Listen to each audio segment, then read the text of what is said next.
March 5th was kind of a historic event. Dow Jones Industrial Average hit a new all-time high. And for those of you keeping track at home, it's been about 5 years since it hit its last high. Pretty long time period. And that was kind of big news. It was kind of in every newspaper, and if you turn on the television and you watch all that kind of things, it was big news that it hit an all-time high. And I think it's actually very troublesome for individual investors.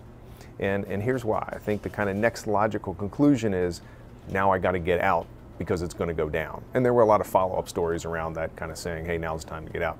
And but some data was done, and it was actually done by the Kovitz Group. And what they did is they looked back 100 years. So they went back the whole way to 1913 and said, how many times did the Dow Jones Industrial Average actually hit a new all-time high? So if those of you playing at home, take a guess. How many times do you think? 10? 20? 50? It was 1,059 times.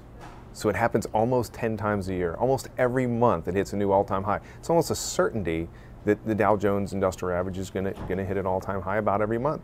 So it turns out we've had a 5-year dry spell. And I think the problem for most investors is you get into this reading the newspaper, you want to time the market, you want to jump in and jump out. Reality, here, it's pretty simple. Find great businesses, be a saver, average into those businesses over time, and don't worry about the gyrations in the market from here to there, and realize when we hit a new all-time high, it doesn't mean it's going to go down tomorrow, right? It could, we don't know, nobody can predict that. But just buy great businesses and don't worry about whether it hit an all-time high or not. Reality is it's probably going to hit another one fairly soon.